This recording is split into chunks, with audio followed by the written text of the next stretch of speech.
Hello, everyone, and welcome back to Ethos Online. Again, this is a space where we can be, belong, and become the very best version of ourselves. So, again, we just want to welcome you wherever you're coming from, whether it be California, Tennessee, Michigan, Florida, wherever it is you join us, whether you're listening through the audio or just watching the video, whatever it is that you're watching us, listening to us on, we just want to say thank you for joining the journey. And so here at Ethos, we spend a lot of time moving through the Bible. And for many people, I get it, you have been beaten over the head, right, with this ancient book. Some of you so much that you just can't pick the thing up anymore. And so for you, I would say this message today, there is something that is redeemable here. And if you could bravely pick that thing back up, I promise you we will find beauty there. There really is. And for many of you who have been moving through the scriptures and you just love it, it just keeps opening up. I would argue this is a great space for you too, because here we continue pulling something deeper and deeper that I would say most people are not familiar with. And so we delve into the context, authorship. We're asking who is it written to, who's it written by, what is the original language. We do all of that work so that you have something deeper to understand as you're reading through. And so that's what we do here at Ethos. And so today we're going to continue moving through this ancient piece, this first book of what we call the Bible, as Christians call the Bible, what a Jewish person would call the first book of Torah. This would be Genesis. And so Genesis, one more reminder, this does not mean the book of beginnings, like literal beginnings. This was not a history book. And so, like we always say from the get-go, this was written 587 BC while these people are in the middle of captivity. And the main point was not, again, to solidify detailed dates and times and names. That was not the point. The whole purpose of putting together all of this oral tradition, putting it down in these scrolls, was so that they would not assimilate.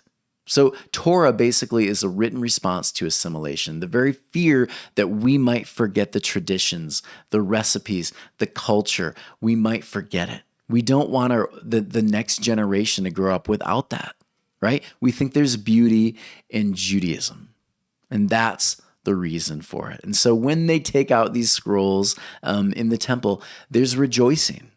Right? There's a celebration because here's our identity. Here's the stuff that's held our tribe together for so long, right? There's beauty there. There's depth. It is not a literal history book. It is oral traditions and tellings that have helped inform and continue to keep this tribe together because they see themselves in the poetry, the mythology, prophetic musings, the warnings from kings. It's all of that. And so Torah, again, we say this every week, Torah is a complete narrative of Israel miniaturized.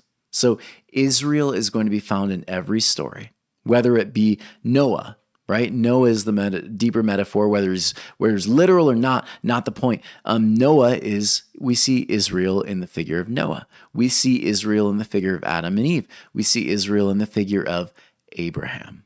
And so today we continue discussing Abraham.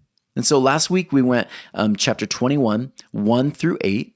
Today we're going to delve into chapter 21, 9 through 14. Again, a short section, but some beauty there. And it's almost in the section, it's like Abraham or the writers telling the story, and they share a little bit of it, but then the story kind of jumps a little. And so we're going to jump in. And so remember at this point, Abraham and his wife, they're viewing Hagar and her son, and she's jealous, and she says, I don't want them in our camp anymore. Get them out, Abraham. And Abraham takes on this really beautiful kind of mercy, loving response. He says, yes, they have to leave, but I'm going to bless them. Right? They're not just going to leave on their own. They're going to have God's blessing. And so he blesses them and they become something great. So what happens to them, right, along the journey? What happens? Well, this is the response to that question, 9 through 14. So let's read together. Here we go.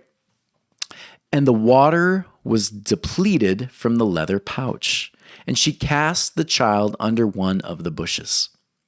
And she went and sat down from afar about the distance of 2 bowshots. For she said, let me not see the child's death. And she sat from afar, and she raised her voice, and she wept.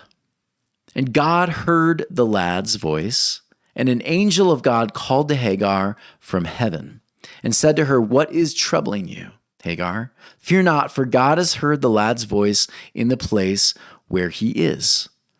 Rise, pick up the lad, and grasp your hand upon him, for I shall make him into a great nation. It continues, and God opened her eyes, and she saw a well of water.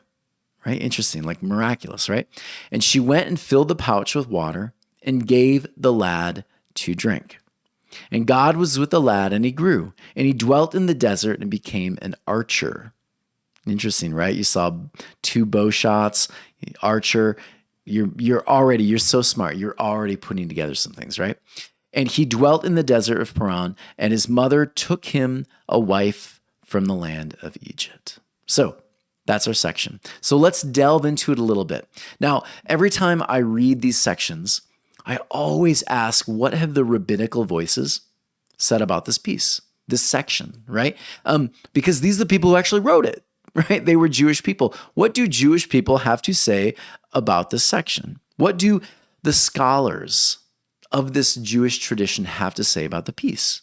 So I always go there, and I'll usually spend, hours just reading through different medieval to ancient, Hillel to Shammai to Rashi, all these different traditions, interpretations, and usually there are some that really they fit. Most of them will agree. There's always a couple that kind of the outliers, and sometimes it's good, sometimes it's a little crazy. So you choose the ones that seem to be the best fit for Judaism, right? And so Rashi says this, and again, I love Rashi. He's usually really level-headed. Some of the most interesting responses come from Rashi. Rashi says this, Rabbi Rashi, the moment at the well is a deeper metaphor for Israel's call to resilience and our constant dependence on Yahweh. And so when you think about the well moment, right, you might remember there are a lot of stories in Torah or just the Bible in general, where wells are kind of like a big point, right? There's a deeper meaning. There's something big that happens at wells. And so this is kind of a constant cycle in stories that you'll find in Judaism. So think about this. Jacob is going to meet Rachel at the well, right? She's going to give him water. Abraham gains a promise at a well. Moses meets at a well. Jesus, right? Jesus meets the Samaritan woman at the well. There is a lot of things happening at a well because this is a deep literary tradition in Judaism when there's something that happens at a well. When you look at Deuteronomy 6, 10 through 11, watch this. Then it shall come about when the Lord your God brings you into the land which he swore to your fathers, Abraham, Isaac, and Jacob, to give you great and splendid cities which you did not build, and houses full of all good things which you did not fill, and hewn cisterns, wells, which you did not dig, vineyards and olive trees, which you did not plant, and you eat and are satisfied. The idea behind the well, and as you can see, other ideas, the well, the houses, the vineyards, all these different deeper literary devices they often use, it's all very deeply symbolic for Israel. And the symbol, of course, is like, here's the place where the fulfillment's going to take place. Here's the place where the promise is going to be happening, right? It's fulfilled. But here's the thing, right? Here's the question for Israel, and I would say a really relevant one for you and me. The question is, what of those moments, though, when you call out for this promise to be fulfilled, right? When you call out, when you're in the middle of chaos, brokenness, whatever, and it feels dried up. It feels depleted. It doesn't happen. You feel like you are in a desert as far as like promises, blessings happen. What happens when the promise feels depleted? And so the answer is going to come in this short section. So let's keep reading. And the water was depleted from the leather pouch, and she cast the child under one of the bushes. This seems kind of weird, right? Like, what mother would just like throw her child under the bushes? But keep in mind, again, deeper metaphor, Israel is seeing themselves in the story, right? So the promise has been depleted, right? It's not there. And so she puts her child away. She can't bear to see her child suffer. So she pushes her way. And this is basically how Israel feels often in the story, right? Israel sees themselves as this abandoned child. And you'll see this metaphor over and over again in the scriptures. Why have you left me? Why have you abandoned me? I cry out like a child to its mother, longing for the womb. You know, all these different phrases in the ancient text. You'll see over and over again. Israel sees itself as often the abandoned child. And so Israel in the middle of captivity, right? They're reaching out for the promise, the fulfillment, but it comes up dry often, right? It comes up dry. And so why has Israel's mother left them?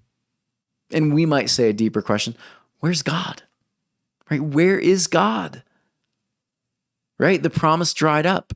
Abraham, you told us, you said we would leave with a blessing, and now we're in the middle of the desert. My son's about to die, right? And again, many of you, you're already connecting. Exodus, right there in the middle. We left Egypt, right? Even though it wasn't great, right?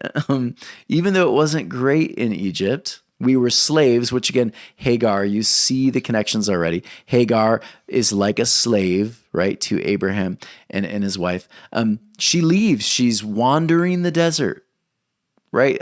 There's so many connections here to Egypt, the wandering, the desert. She's wandering the desert. She's saying, I left. Right? I believe the promise. I believed that things were going to get better. I left the workspace that was toxic. And now what? Like nothing's happening. I need a paycheck, right? You left. The promise hasn't been fulfilled. What now? Has God forgotten us? Right? Has God forgotten us? That's the question. Where is God?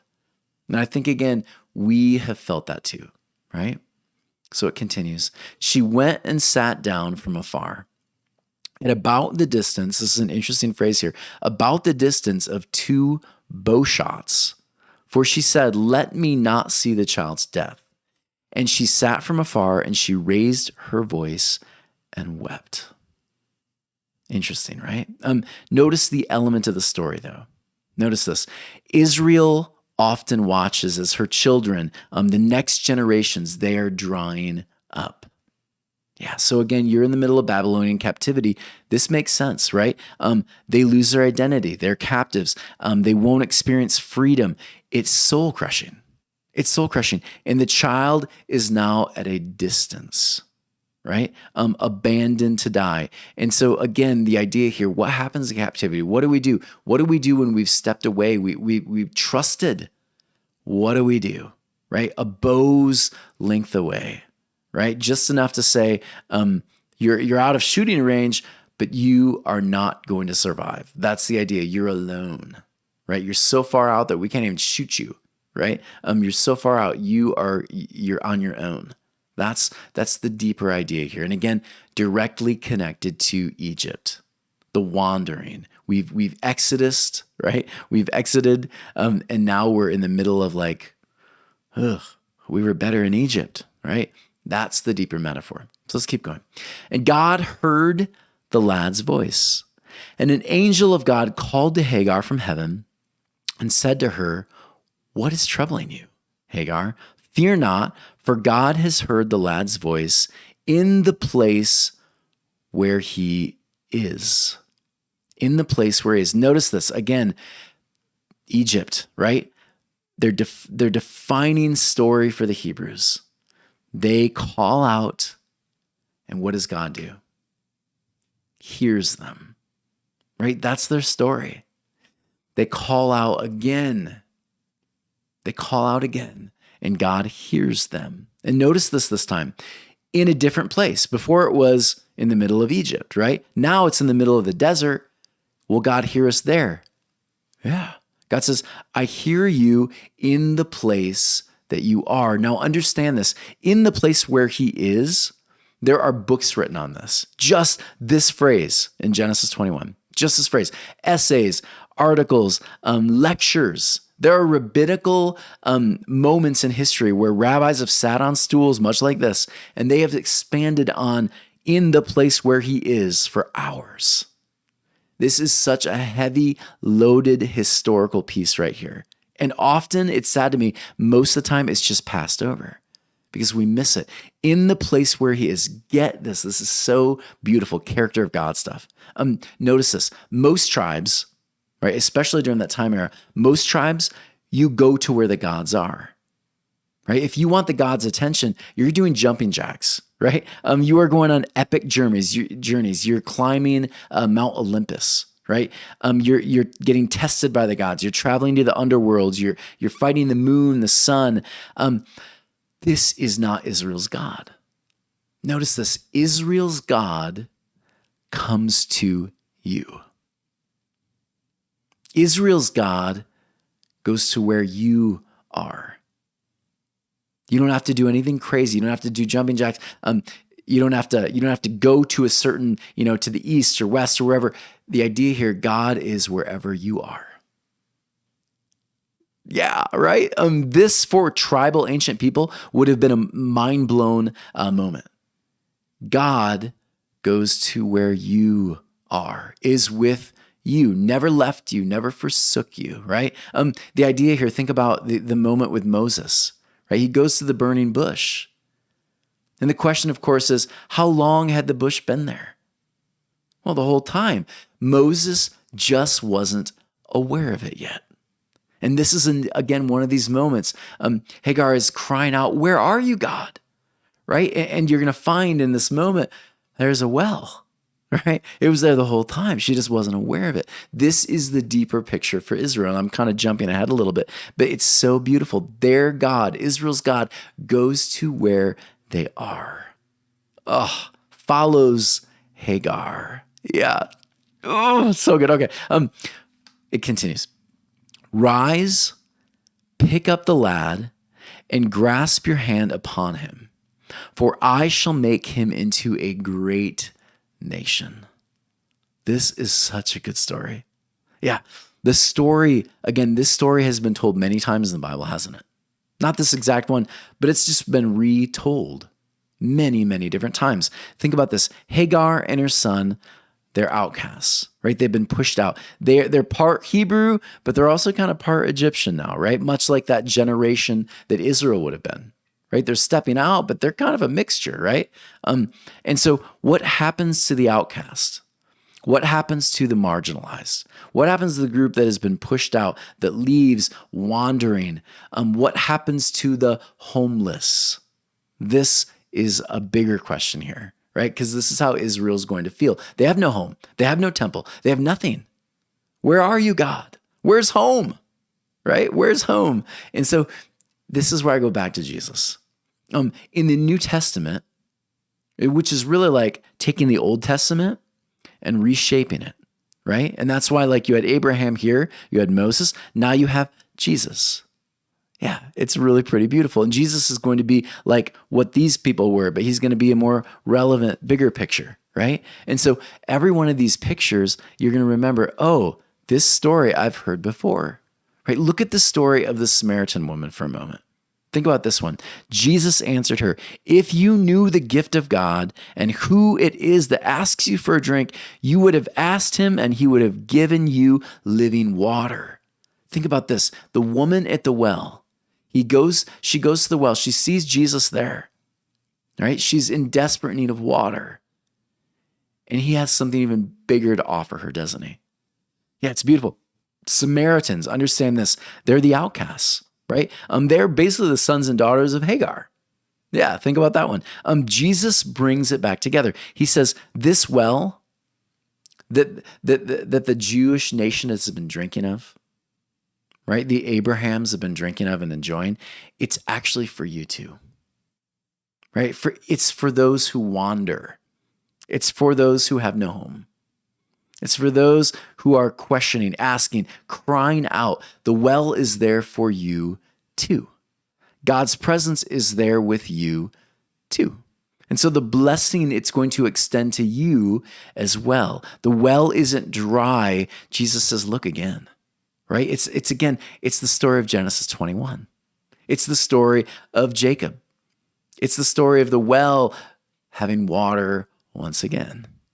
It reminds me of another story with Jesus. And again, I really like this one too. Remember the story of the woman with the issue of blood?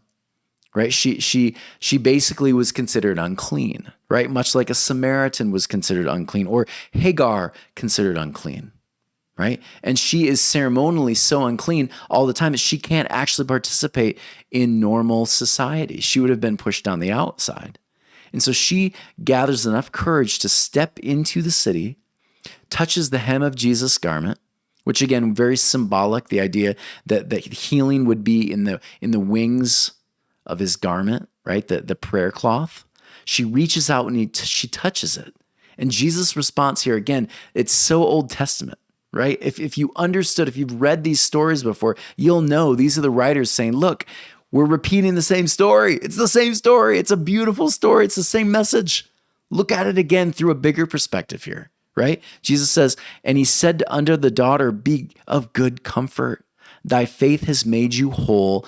Go in what? Yeah, just like chapter 21. Go in peace. Jesus comes to her. He goes to her, blesses her, and then says, go in peace. Take a hold of this beautiful shalom, this peace, right? This living water. Take it, move, go, live it fully. It's for you too. And Jesus doesn't have to wait for her. He basically walks to her. He walks across to where she is, right? It's beautiful. I'll continue reading. And God opened her eyes. Again, sermons written on just this. God opens her eyes, and she saw the well of water. And she went and filled the pouch with water and gave the lad to drink. I love these moments, don't you?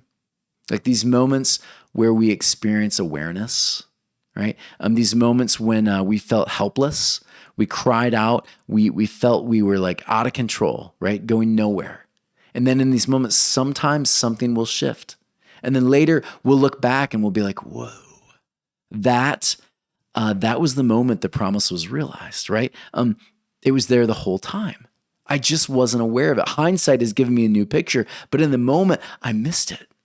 But now I see it, right? The peace, shalom, the living water, it was there, God, the whole time. And I just wasn't aware of it. And when you get it, when you understand it, oh, right? It's so beautiful. When you experience those moments, it shifts things, doesn't it? Let me give you an example from my own life. And I've told this story a couple times, but I want to share this again. When I was 14 years old, I had a best friend. Her name was Raquel.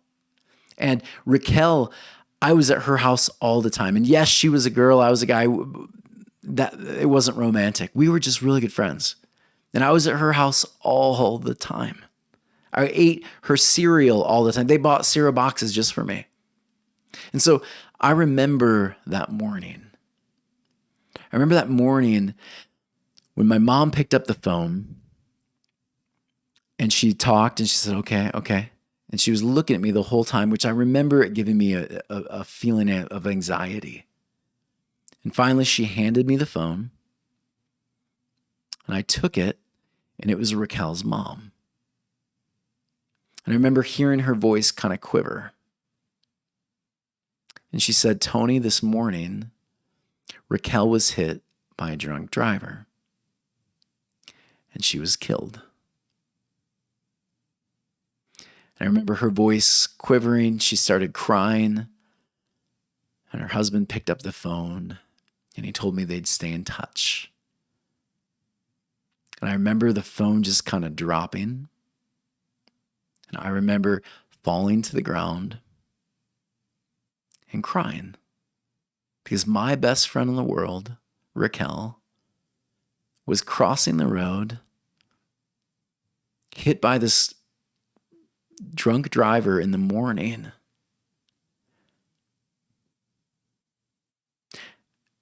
And I didn't know what to do with it. I felt helpless. I was broken. I was only 14 years old. I didn't know much about death. I hadn't experienced death. And so I remember falling to the ground and just crying. And within a minute, I felt these arms around me, just hugging me. And my parents, while they may not have done everything right growing up, few parents do, I think they nailed this one. Because my mom just held me and cried along with me. And I remember that being such a beautiful moment because I didn't feel alone. In that moment of just pain, brokenness, loss, I knew I wasn't alone. And I think this is the beauty of this story. When Israel's feeling marginalized, broken, cast out, when they are feeling the most alone, like this child, right? There's this beautiful moment where God reaches and embraces Israel and says, Israel, you're not alone. I've been here the whole time. I am with you. And while there is pain, while there is loss, while these things happen, I am with you through it all. In the good, the bad, and the ugly. In the loss, and the grieving, and the celebration, I am with you the whole time. And so Israel's God holds them close. And it's so beautiful when we have these moments, and oftentimes they're in hindsight. When we have these moments, we can say, God was there the whole time, right? And I wasn't even aware of it. And the story ends like this. It says, and God was with the lad, and he grew, and he dwelt in the desert and became an archer, right? An archer. Why an archer? Well, there's some symbolism again going on here, right? The blessing is going to follow. And he becomes the archer. The idea here is he shoots straight, right? He becomes the thing the target, right, from afar now becomes the bowman, right? The whole thing shifts. Now he's bringing life, right? He's bringing life for himself and his tribe. That's the deeper picture here. It's really kind of a beautiful one, right? Strong, whereas before weak, near death was a target, now becomes the one that aims his bow, right? And brings his people into greatness. That's the idea here. What an interesting shift, right? And he dwelt in the desert of Paran, and his mother took him for a wife from the land of Egypt. And so Paran, this word, it means the place where one wanders in the desert, right? Again, so for Israel who wanders in the desert, well, we do sometimes. When we leave captivity and we're feeling like we're in brokenness and we're not sure where we're going to land and we're feeling homeless, you're not alone. You're going to be okay. You will find ways to thrive even in that space. Beautiful, right? Notice the deeper meaning here. She and her child will not wander alone. So good. Israel wanders. You're never alone. You are not alone. God's presence is there the whole time. Sometimes we're just not aware of it. Beautiful 6 verses, right? There's so much depth there. I can't wait to finish off this chapter with you because there's even more to come. It's so good. But before we do, let's take it home, right? What can we do that's kind of a relevant application for this? Here's my thought. We talked a lot about becoming more aware, right? Knowing God is present. Whatever God looks like for you, whether that is a literal Zeus-like being, whether it's the picture of Jesus, whether it's more of like a stereo kind of thing, whatever it is, becoming more aware of that thing we're always trying to name, that we label God, the mystery, the divine. How do we become more aware of the divine, God, right? So here are some thoughts I had. Number 1, I'm learning to stop and breathe. Like I just had to do now. I'm learning to stop and breathe. We had these teaching seminars a couple of weeks ago. We actually took our temperature. Where are we right now? Is it hot? Is it cold? Are we feeling anxious? Are we feeling calm? Where are we right now? And I'm finding for myself, when I stop, I take my temperature, right? Literal or symbolic. When I stop and just breathe, I become more aware of the simple things around me first, right? I become aware of my breath, my breathing. Where am I emotionally, right? And then, of course, that's going to open me up to the deeper things around me. It's going to get bigger and bigger. Oh, this is going on, and this is going on. And wow, there's a lot of good, bad, ugly, beauty. You become aware of it all. But sometimes we don't see it because we're so busy. So, number one, stop, breathe, take your temperature, right? Number two, consider your story. Think about where you've been, where you're going. Again, for Israel, this is what they do. And this is why you'll see some repetition in the stories and the different applications. We have all of it because it's the same concept. We're just learning how to do it differently every day, how to apply it differently. And so learning your story, seeing your story, identifying, I've been through this before. I'm going to get through it again. But now think about this twist on it that we're talking about today. Where was God during, in the middle, and after? Right? Where was life? Call God what you will, the mystery, the divine, my security, my hope. Where was it in the middle, in the beginning, the after? Where was the divine? And often just that information is going to be enough to kind of help us hold on. Number three, take notice. Push yourself to notice people, places, things around you. Stop and just take in some of the detail of things you may not have picked up before. Sometimes people have been trying to share with you messages and you've been too busy to notice. Sometimes people have been giving you warnings and you're just not hearing them because you're so caught up in what's going on here in your own narrative, in your own mind, that you miss bigger things happening around you, right? Take notice of those things. And then lastly, celebrate. Always take time to celebrate, right? The Jewish people, they do Passover, they do various celebrations, Shabbat, they do it all, right? Weekly, they do a Shabbat. They take time to celebrate. They look at these different points. They have a party. You go out to eat with friends. You take moments to celebrate when the divine shows up, right? Or when you just become aware that the divine has been there, right? That's when you celebrate. And so go out. Have a party, take a friend out to eat somewhere, whatever it is, make sure to celebrate those moments when you become aware of the divine, there at the burning bush, there at the well, wherever it happens, celebrate it, mark it, make sure you remember it. Beautiful, right? Everyone, thank you so much for joining us today. This was a lot of fun for me. Again, short passages, so much depth every week. As always, please consider donating ethos-church.org/donate. This is a tax-deductible donation. We'd love for you to be a part of what we do. We spend a lot of time and energy putting these together, and we would love to have you journey with us and continue supporting what we do. If you want to join online discussion groups, Ethos Living Rooms, we continue to trying to build this thing, find new ways to do it in a more cooperative way, and subscribe. Hit that YouTube subscribe button, share it with friends. Let's build that YouTube channel as well. Let's spread the word. This is a really beautiful series we're doing. Everyone, thank you for joining us today, and we'll see you next week.